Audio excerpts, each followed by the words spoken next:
There's a pretty one, Ulysses.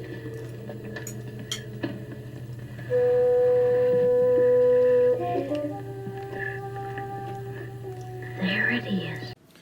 Hello BookTube, I'm Sean the Bookmaniac. Welcome back to my channel. Here I am with another tipsy tag.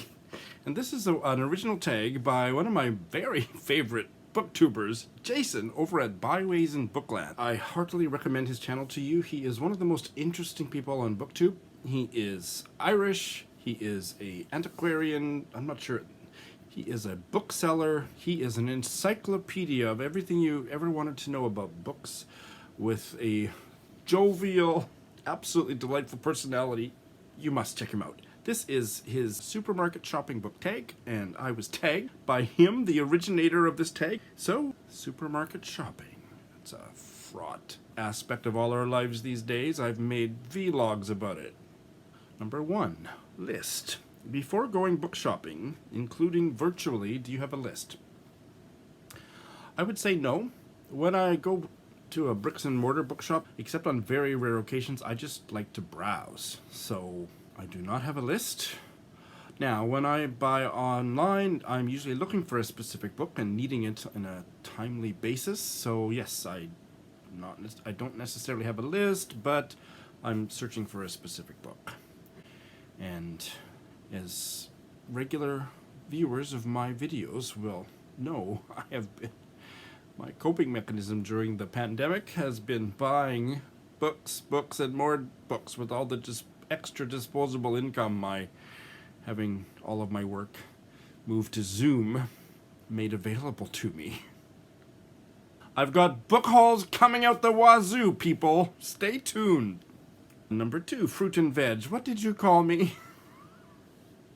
Good for the body and mind. Recommend a book you felt improved your physical or mental health. Well, I don't read for such boring reasons as that. I'm being flippant. If self-help works for you, I went through a phase of being very interested in psychology and self-help, and now, not at all. And physical health, what the hell's that? So let me talk, and I'm not going to retell the whole story. I featured this book prominently on Brian of Bookish's BookTube at the Gym tag. I think that's what it's called. I'll put a link to that video in the show notes. But I remember how old would I have been? 13 or 14? We're talking like 16 or 17 years ago, people. I was browsing at a bookstore in the nearest big city. And I remember it was the very beginning of kind of acceptance of gay themed books showing up being featured, being on display at a regular bookshop, and there were Gordon Merrick novels that the covers of which just sent me into a tizzy, but there was no way I was in the closet to myself, and I'm sure they wouldn't have sold them to me, although they weren't in any kind of age-restricted section. They were in the general fiction section, which is not where Gordon Merrick stories belong. Trust me, they're the most poorly written drivel this side of a Harlequin romance, but the covers were nice, and they really got me going back in the day. But that's not what I'm here to talk about. I also found a workout book called Working Out by Charles Hicks. Here's the cover. And I'm probably redoing everything I said in Brian from Bookish's tag, but it's such a great story. So I'm laughing about it, but it's actually kind of poignant. It was a book that I could buy for my viewing pleasure as a closeted gay teenager, under the pretense of wanting instruction on how to work out. But when you look at the book now, I mean, it's obviously completely tailored for a gay clientele. It's not really for working out at all. It's just some very lovely pictures. It was good for my body and mind. And I haven't read anything that remotely qualifies as a suitable answer for this prompt. So let's move on, shall we? Number 3, tinned goods. Regardless of the label on the can, the contents are too often bland. What is your tin can genre? Well, I'm not going to do a big rant. Regular viewers of my channel have heard me say this 1,000 different ways. I pretty much hate all genre fiction. I read literary fiction and a little bit of literary biography and history, some poetry. But genre fiction, if we're talking romance, westerns, mysteries, anything like that, sci-fi, fantasy. I loathe it. Every so often I will dip back into it to give it another try and then have a terrible reaction, and I'm good. I try not to. The most honest thing that I can say is I try not to judge other people who like that kind of crap. Number 4, meat and fish counter. Prepared by a skilled butcher / fishmonger. Just how you want it. Tell us about a book you felt was written just for you. Well, it reminds me of the old joke. My drag queen friend back in Edmonton, Alberta, his stage name was Beverly Crest. Now, you have to have lived in Edmonton to get the joke. Beverly Crest was the name of a motel or hotel in Edmonton. His stage name was Bev, so we all called her Beverly, or Bev. And she was the campiest, most joyfully... she made me look butch. There I am, like 20 or 21 years old, and one of her regular lines that she would use on everybody is she'd come up to you. She wasn't usually in drag, but she seemed like she was always in drag, Beverly, and she would come up, put her arm around you, and she'd look at your backside with it. She'd kind of look back and she'd say, "Wow, nice buns. Your father must have been a baker." And then look at your crotch and say, "Should have been a butcher," and walk away. Bitch. Oh boy. Okay, let's get to let's get to Jason's prompt, shall we? A book that I felt was written just for me. There's really only one in the last several years that I would say, and it's a book that spoke really deeply to me, and not only me, but I just really felt, maybe it was just good timing, but I just fell so deeply into this book, especially for the second half of it, that I have this very emotionally raw review, which I'll link below, and that is Ian Lee's collection of autobiographical essays. Dear friend, from my life, I write to you in your life. And I had this book because it was Eric Carl Anderson's top read of about 3 years ago. And I bought it because of that. And then the more I looked at it and read the back, and I thought, I don't really like, there's nothing I hate more than autobiographical essays. And I kept thinking, oh, maybe I'll do it for Nonfiction November this year, or maybe I'll do it this time. And every time I think, no, I don't think I'm going to like it. And then I read it, and I just fell so deeply into it that it changed the way I read. I'm not going to say anything more about it. You can check out the review. You can click on the Goodreads link. So that would be my answer for this prompt. Number 5, baked goods. Bread is a staple for many around the world. Who is an author you can easily digest at any time of the day? Well, I'll go with basically my favorite author, and that would be Barbara Pym. I have been reading Barbara Pym's novels in publication order for the last 3 or 4 years, and have actually just, like a couple days ago, finished the last one. And I just find her, not every novel is a complete success, but 3 or 4 of them are some of my all-time favorite reads of all time, and she is my favorite writer. I am absolutely obsessed with her. So she was a British novelist who was published from about 1950 until about 7 years after her death in 1980. And her novels are usually about spinsters who have a wicked sense of humor and are just delightfully screwed up about love and desire, often unfulfilled. And so there's a level of comedy that is just pee your pants funny. But what makes her best novels speak to me on a different level is that there is a underlying layer of yearning and loneliness that is so palpable beneath the surface of all that humor. I love Barbara Pym, so that would be my answer to this question. Chilled section. This is going to get a chilly response from certain corners of BookTube. Chilled section. Recommend a cool new author or book you recently discovered. So, chilly reception. Here we come.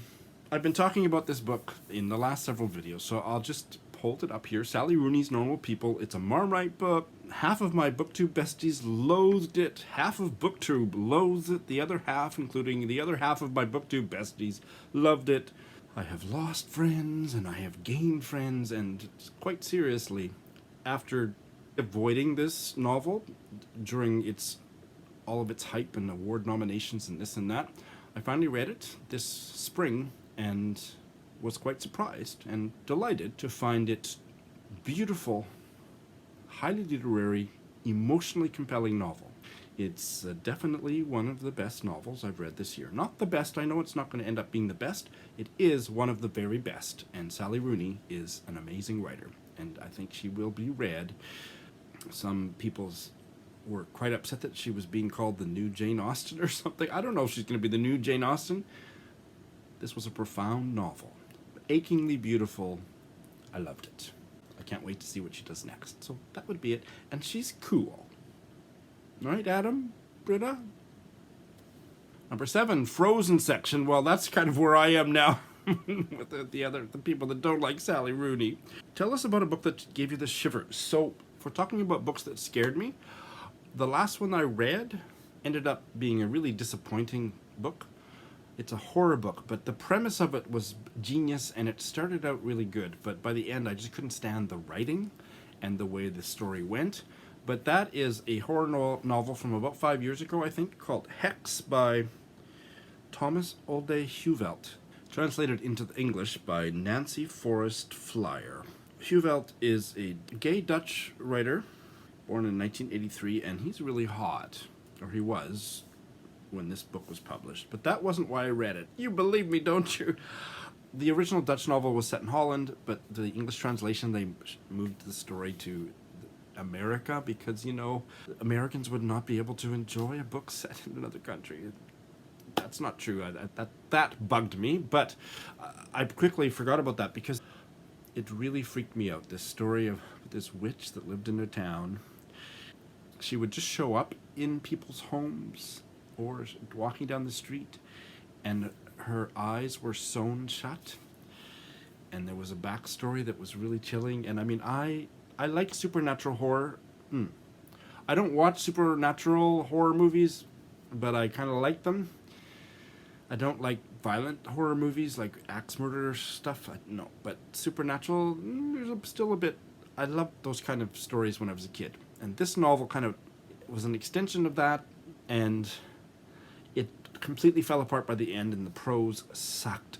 It just sucked so bad. But the opening of that story, when suddenly this normal family in like the year 2000 or 2010 in America were just hanging out in their living room, and suddenly the beam me up Scotty, the witch, just appeared in their room, and there was all kinds of things, taboos, that he couldn't look at her, maybe, I can't remember what it was, and just the way she would move, and you had to kind of ignore her, and there was an app where you would report where the witch was, and it just worked for me at the beginning, but I can't recommend it because the writing was so shitty and the story ended. But I mean, it's genre fiction, right? But I was hooked at the beginning. So that's my long-winded answer to that. Number 8, beer, wine, spirits. Oh, how appropriate.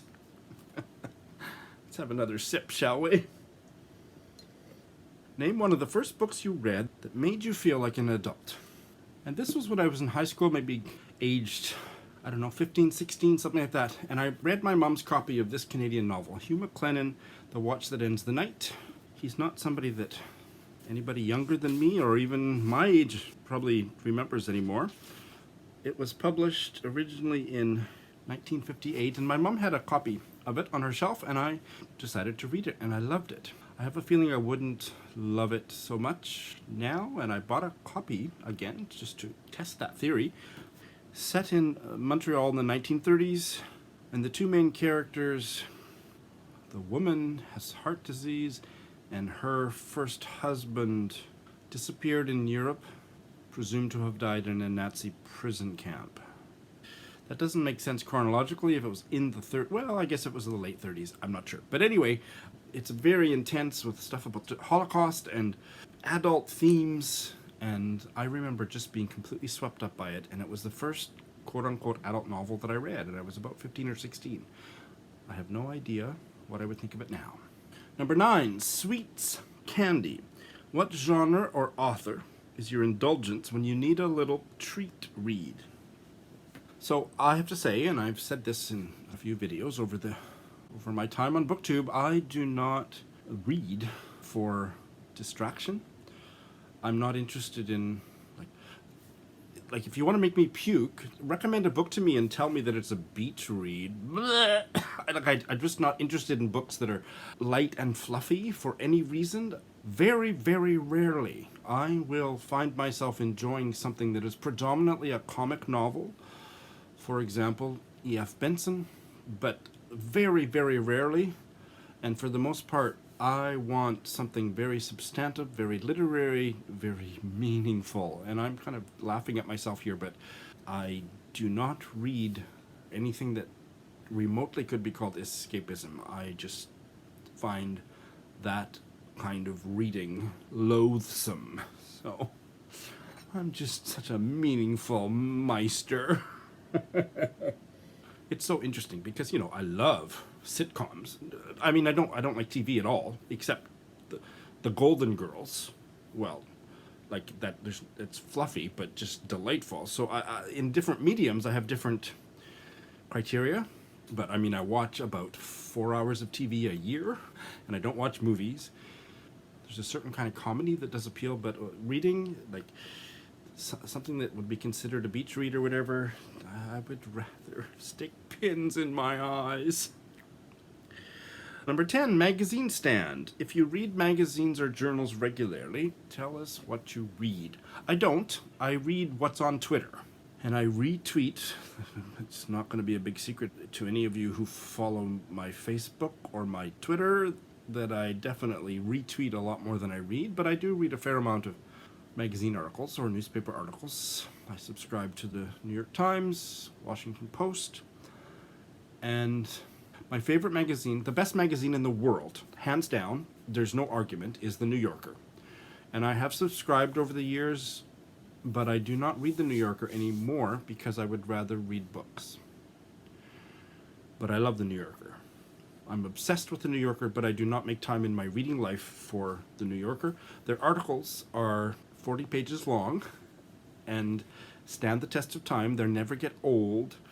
It's just an amazing magazine. They need to get rid of their stupid, ridiculous comma policy. But aside from that, I just am in love with The New Yorker, but I have chosen since I got back into reading in a big way about 5 years ago, I don't think I've read an article in it because I would rather read a novel. So what's my answer to this question? I'm theoretically interested in a few magazines.